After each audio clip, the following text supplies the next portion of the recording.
If a client loses her period despite slow weight loss and not being very lean yet, do you keep going and then after getting to the goal body composition, work to get the period back? Or do you pause the weight loss, get her out of a deficit straight away, and continue dieting only after the period is back?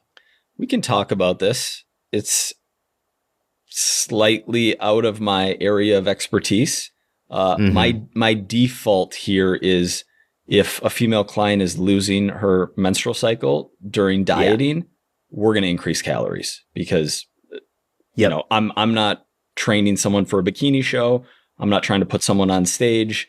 You know, for basically all women who are consistently menstruating, right, who haven't gone through menopause, a period is a sign of a marker of good health. And if time in a fat loss phase has led to irregularities or losing her cycle, we're bringing calories back up.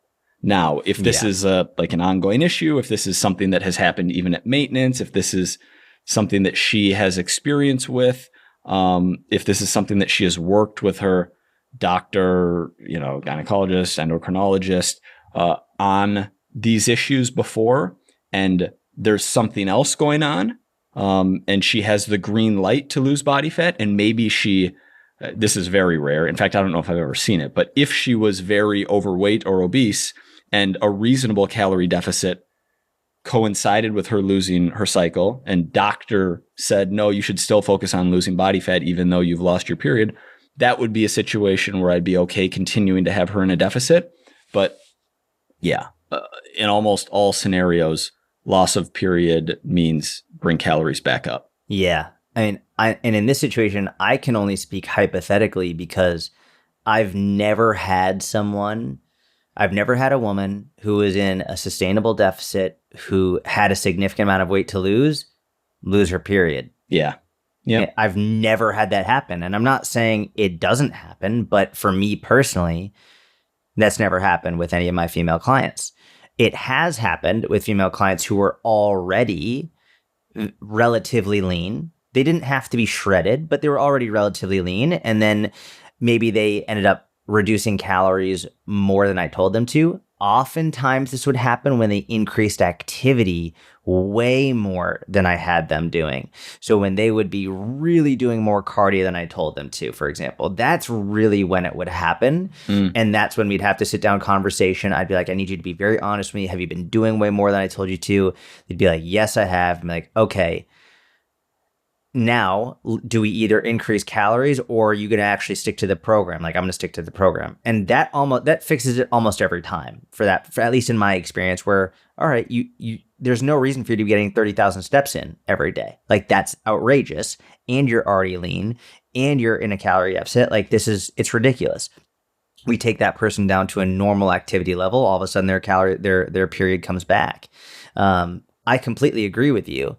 If someone is relatively lean, or if someone's period stops, I'm stopping. I'm saying go to the doctor, and we're probably gonna bring calories back up to normal, regardless. But it's never happened to any of my clients unless they were going way overboard with cardio, severely reducing calories, and they were already relatively lean. And some coaches might be hearing you say that's never happened to any of your clients, and they're like, oh, well, that has happened to a couple of my clients. Like, what am I doing wrong? Or like, what's different between what I'm doing and what Jordan's doing?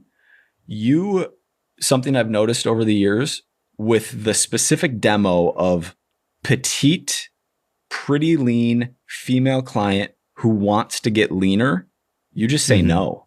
You're like, no. Yeah, all the time. No, you're not a candidate for fat loss. Oh, you're 5'1" and 115 pounds and like have some muscle and you want to get down to 110. Like, you know, you're not phrasing it this way, but basically no. Correct. There's literally a woman in my DMs today in the Q&A, probably today. We could probably find it. She was like, I'm 5 foot. I'm 126 pounds. I want to get to 122. And I'm not going to say like that's a no for sure, but I am like, why 122? I'm going to have a real conversation around why 122 specifically. How is that going to change your life? And for that person, they might not look how they want to look, and that's okay. But that doesn't mean the answer is calorie deficit for that person. You have a 5', 126 woman who's already very petite. Her calories are not going to be able to be very high. You could put her into deficit. They're going to be low inherently. I'd rather be in maintenance, building muscle, do some body recomposition, building muscle, getting her steps in, spend 2 to 3 years there building real muscle. Like that's going to be a completely different physique after 3 years without having to starve herself or without having to go in a serious deficit or radically increase activity. I think the key words there are 2 to 3 years. That's the key words there. Like body recomposition takes a long time.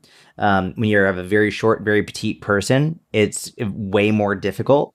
So yeah, I have no problem telling people you're not a candidate for fat loss, and I'm not going to work with you for fat loss. I'm happy to help you with something else, but fat loss is off the table for you.